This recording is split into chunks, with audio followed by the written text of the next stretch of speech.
Welcome to On the Level, broadcasting from the Blue Ocean Network studios here in Beijing. My name is Fergus Thompson. Now, it's always nice to hear about a talented Chinese classical pianist who is not Lang Lang, and if that pianist happens to be a woman and young at the same time, then even better. Well, my guest today ticks both those boxes and indeed several others. Tian Jiaxin has won several scholarships and awards, played in such prestigious venues as the Lincoln Center and Carnegie Hall in New York, and along the way picked up some rave reviews from some of the toughest critics in the business for performances like this.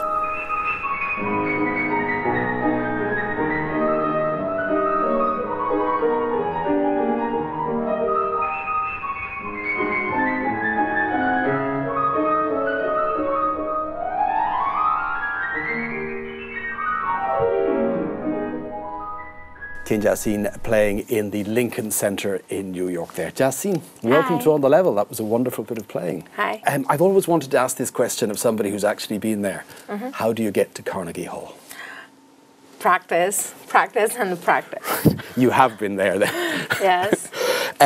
Practice is certainly a point that you need, but also, obviously, talent and also an environment. Now, you certainly have the talent. Environment, well, tell me about the first time. Do you remember when you first touched a piano? Definitely, because, you know, I'm so lucky because I was born in a music family.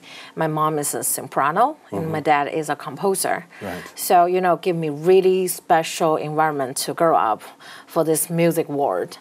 And I totally can remember for my first time, like, to touch the piano, probably is early, about 3 years old, you know. And in that time, my parents always bring me to different neighborhood. And when we stop by and I hear different sisters or brothers, like they play the piano or play different instrument. So this means you were surrounded by other musician families? Yes. And, you know, when I stopped by and I heard them play, like, you know, just, I said, oh my goodness, I love it. And I told my parents, I said, oh, I want to start to learn it. And my mom just said, no, you know, this is so hard. And it's waste your time. Right. And you need to play the game. And I said, no, I want to learn it. So every time when I touch the piano, and my dad will bring me back. Right. To like other place, you know. So this is the opposite of these children who are forced by their parents to sit in front of the piano. You were actually pulled away from it. Yes. Right. So, you know, definitely for the beginning, is I asked them to let me, to allow me to practice, to start my like lesson with the teacher in conservatory. Right. And, you know, it's a so funny thing because that teacher, my first teacher, Huang Peiying, and she is my daddy's teacher too. Very often in China, particularly here in China, someone who shows a lot of talent for music, sports as well, but for music, for example, would be sent to a special conservatory where they study almost exclusively one particular instrument. That didn't happen to you. You went to the normal school system, the elementary school, middle school, and so on. Yes. Why was that? Was that your parents' decision? Well, you know, when I was in primary school, and you know, like all of the teacher, and even though some teacher in conservatory, they always ask me, "Oh, do you want to join the pre-college later?" And I say, "Oh, definitely," because I love practice, and every day I feel practice is for me just like a part of my life. And no matter something happened in school, and you know, when you was really young, it's probably really easy to get mad or get happy, you know. But no matter what, like every day when I finish school, when I practice, I feel that is the most happy. You're looking forward to it. Yeah. So, you know, but when I got in the middle school, I can choose go to the pre-college or the best middle school. But, you know, my parents, they help me choose, like you need to go to that school, really concentrate on academic. Because for now, I know the reason. And later they told me, you know, if you want to be the musician, it's not just a pianist. You need to have here, like have the brain, like really have knowledge. And you can know the piece more, like much better, you know. It's not just to have the finger. Technical, yes. Right. It's more to it than knowing that you need a wider experience to be able to appreciate it. Yes, and they want I can have the more experience, you know, like the other students too. So I think they're right. This is why I feel I'm so lucky because I went to U.S. just 4 years or a little bit more. It's now 5 years. So, you know, I can get this career. It's just so amazing. I cannot believe it. Well, tell us about that then. You did, when you went to university here in China, you did study music and the piano, is that correct? And then after that you got the opportunity to go to the United States, to Manhattan School of Music. Yes. Tell me about that. You made that decision. Would you have been able to achieve what you have achieved so far if you hadn't gone to the United States? Would it have been possible to stay here in China and do the same? Or was that a necessary step? Well, you know, this is a really good question, because I always ask myself, do you think if I just stay in China, probably I can do the same thing?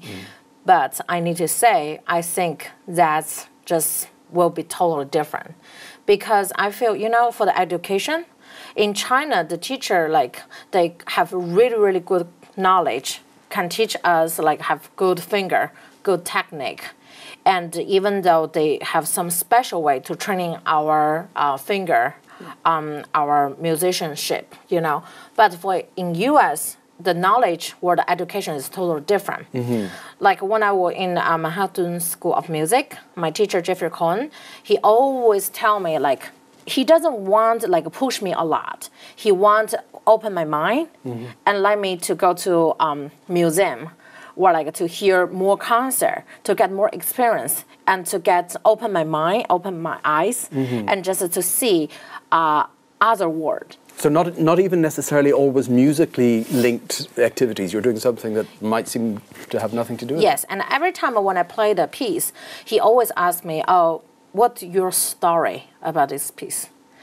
Was that a question that you had been asked in China by teachers? Some teacher will do. And, you know, for now, I feel like a lot of new students, like other students like my age, they come back from, no matter from Europe or from US, like they came back and they want to, like, combine the Chinese way and American way or, like, outside way to put them together and to training, like, other, like, a generation students, you know? So they can get the best of both worlds or both systems. Well, suddenly you're in New York, relatively young, living in this city.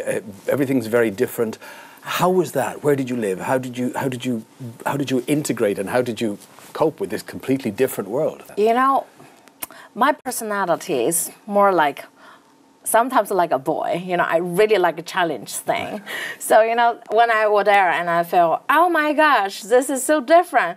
And another thing, I feel like I need to say lucky again, because my parents' friends, like this couple, they're Americans. And, you know, the man's name is Lark Mason, and he is like really like Chinese culture, or like he went here several times before. And his wife, Erica Mason, and she was a great opera singer. So you lived in a family rather than in a soulless dormitory or something like that? And one day just saw me and they said, oh my gosh, we love your piano, because they have a great piano in their house. And they said, oh, why you just stay here and don't worry about, like, find an apartment or something. And I said, oh, wow, that's just amazing. I cannot believe it. But, you know, when you live in that family, you feel you will know the American culture more. And it's training my English better, because every day I need to speak, you know, and they correct me all the time. So just bring me to another level, like really soon. You mentioned your teacher, Jeffrey Cohen. You also collaborated with a French maestro, Philippe Entremont. Yes. Tell me how that came about, and is this somebody you would consider a mentor? Actually, you know, I won the competition when I still be a student in Manhattan School of Music. And in that time, I won that competition concentrate about the Mozart repertoire. And I played the Mozart concerto, the K466, the D minor one. So, you know, when I won it, the prize, one of the prize is I will play with him. Oh, really? Yes, in New York. So, you know, in that time, I have 3 different winners for different repertoire. And I heard other 2 students, and, you know, they just probably have half an hour the first rehearsal with him, and until me, and we did 1 hour and 10 minutes. And after that, I asked Jeffrey Cohen and say, I think he really hates me. Why take this long time? And do you think I did something wrong? And he said, are you stupid? Because, just he loves you. So probably he wants to share more feeling and to you, know. So hope you can change better. So after that, probably after 2 different rehearsals and before the concert, he told me, Jiaxin, this is my favorite piece. And I really believe you can play the best for tonight. And I feel, okay, I can do it. So after that, the New York Times just came. But for New York Times, they probably just concentrate about the maestro. Sure. Nobody know who is Jiaxin Tian. But after that, people get this name. So that's why I feel, oh my gosh, this is just a really, really special experience. Right. From that point, I know him but after that, for the 2013, he still remember me. And before my concert in Carnegie Hall, in the school, just email him, said, oh, we heard you will be here in New York, but Jiaxin, I don't know you still remember this girl or not, but she will have the debut in Carnegie Hall on Sunday. Do you want to come? Because he will arrive in New York on Saturday, probably night or something. Right. So nobody knows, he definitely will come or not, but he came. So when I saw him, when I was on the stage, I feel so excited. So for the last encore piece, I played the Liz La Cappella, and just for him. So after that, he just went on the stage and really raising my hands to all of the audience. And in that point, is decide our relationship. It's not just like before. It's a friends and it's a student, between student and mentor. So a huge opportunity. You did play with him again here in China, is that correct? Yes, is this past April. We joined a special celebration about the China and the France anniversary, 50 years. Oh, 50 years of diplomatic relations, yes. Yes, in the NCPA, the National Center for Performing Arts. Right. Yes, we played the Mozart double piano concerto. So it's with orchestra and with 2 piano. So just really fantastic.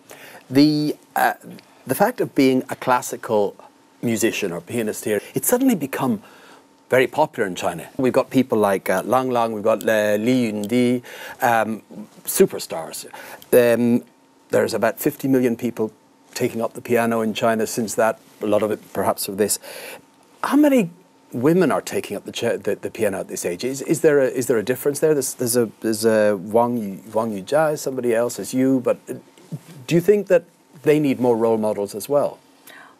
Well, when I was still a student, I feel Lang Lang just like a model, for me, because you think he is just can have the whole world, can have the stage for the international.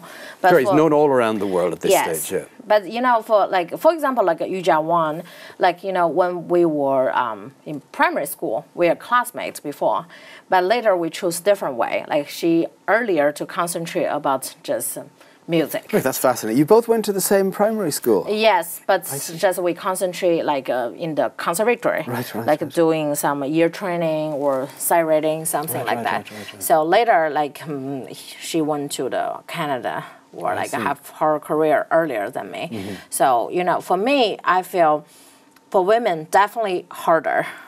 Why? Because for women we think about the family more, and we think about the children later, not my age now, but I think people always feel some job just specific for the men probably better, but I feel this is totally wrong because I don't care for other women, but for me I have men's power, but especially I have this sensitive feeling in my heart. And I have special touch.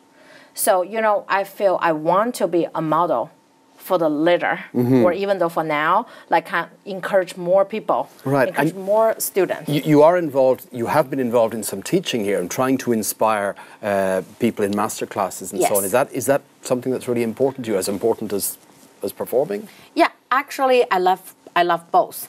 This is why I'm still doing my performing and to travel for the whole world, and I still doing some master class, because I feel no matter you can stay on the stage how many years, for the later time, how you can let people remember you.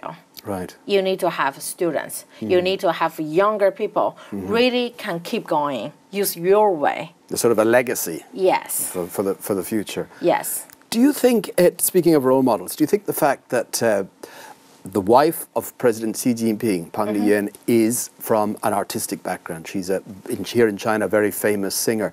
Do you think that is something that will also perhaps change people's perceptions, and particularly women? The fact that somebody so powerful comes from this sort of background?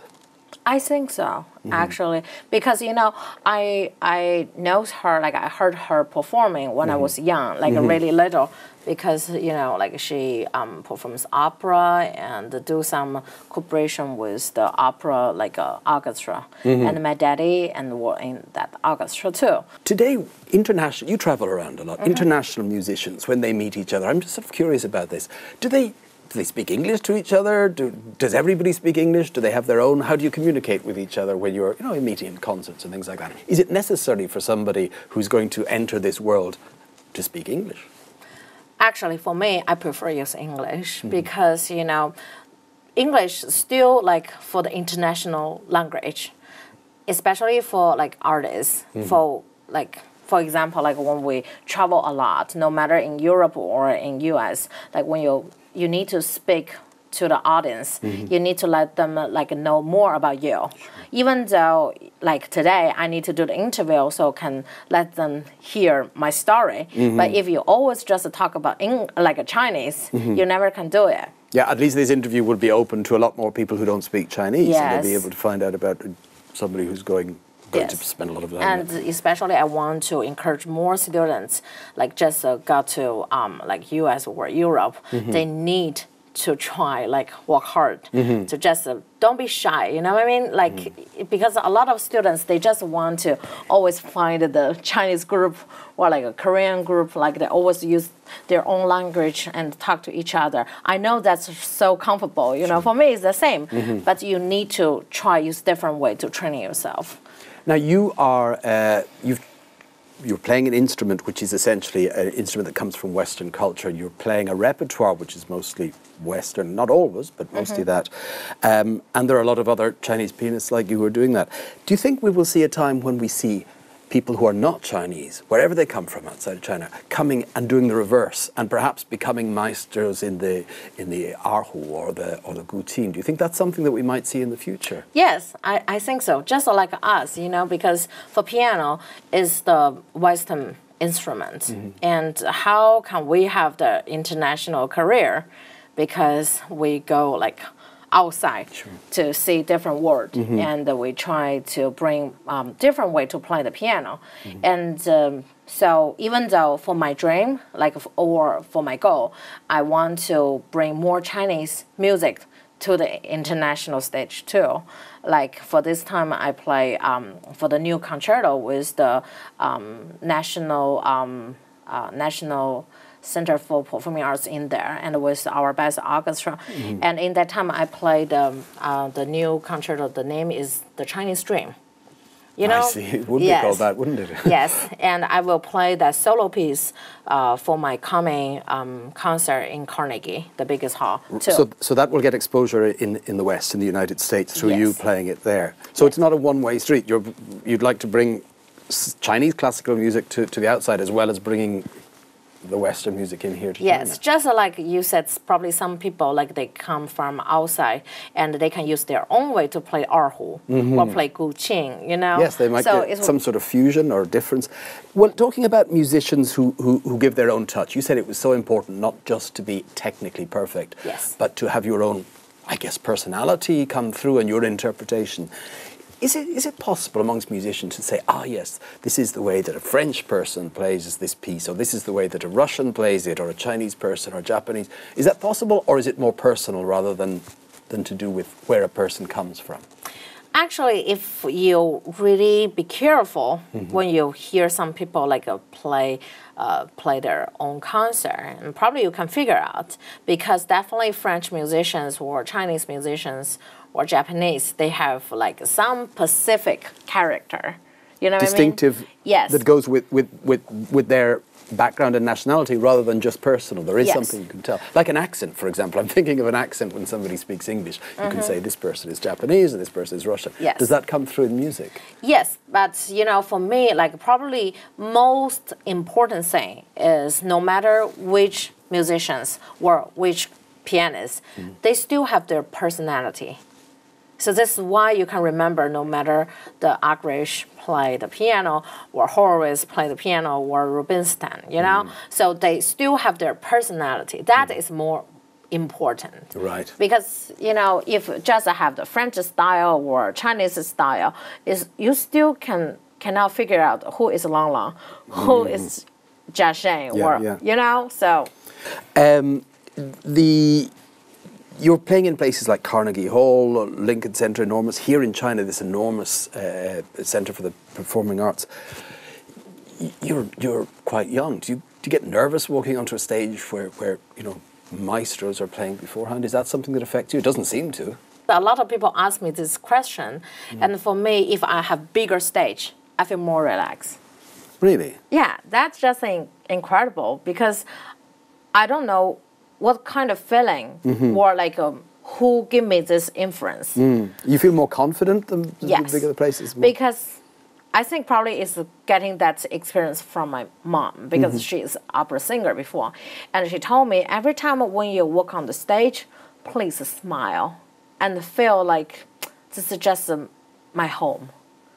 And everybody want to hear my music. That's it. And when I just sit down like for the piano bench, and I just think, okay, for tonight, I probably just play for myself. So I will really concentrate and really bring all of my feeling to doing my performing. Do you know that those hundreds and hundreds of people are there, sometimes thousands of people? Do you feel that they're there, or are you just working? I'm just working for myself. Right. But, you know, when I finish, when I see them, I feel so excited. Oh, you're here too.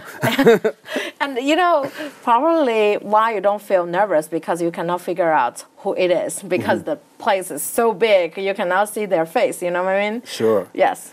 Now, you are a member of what is called the Steinway roster of musicians. This is a group of musicians who play Steinway pianos. But it's not just a matter of owning a Steinway. You do own one. You are, if you like, elected or sort of given a sort of a selection process. How does that go about, and when did this happen, and what does it mean to you? I got this news this past September. And, you know, probably took almost 1 year, but it's probably 10 months or something, you know, like it's a long process, because people, like I did some concert before with Steinway, some people, like they heard my playing and they say, oh, are you Steinway artist? And I said, not yet, but I want to be. And they said, oh, you can apply for the Chinese part, you know, because we have some Chinese Steinway artists. Right, so they divided up around the world. They have different part, like some artists concentrate Europe, some concentrate US or China part. And these are not all classical musicians. There are some. They are like totally different part. But you know, for me, like I got this for the international one, so it's mean like it's a bigger honor. So you know, when I got this process, like I always want to know the news, and they always say, this is really need different style. So what happened? Do Steinway send people along to one of your concerts or recitals and sort of? Oh yeah, that person concentrate select the artists, like that lady came to my concert in Lincoln Center too, and they will hear all of my background, and they will check your background too, and hear your music and to see your level, and they use different people in different part, departments. They will see, are you really can have this honor, or like probably you can join. Like for my age, still I can do the Steinway Young Artist. You know what I mean? Like that probably level can be a little bit easy. Well, that's for perhaps younger artists who aren't so established and let's face it, can't afford a Steinway piano because they're very expensive. They get a sort of a help to become this, but there's also the official sort of roster of 1,600 or something like that. So you have.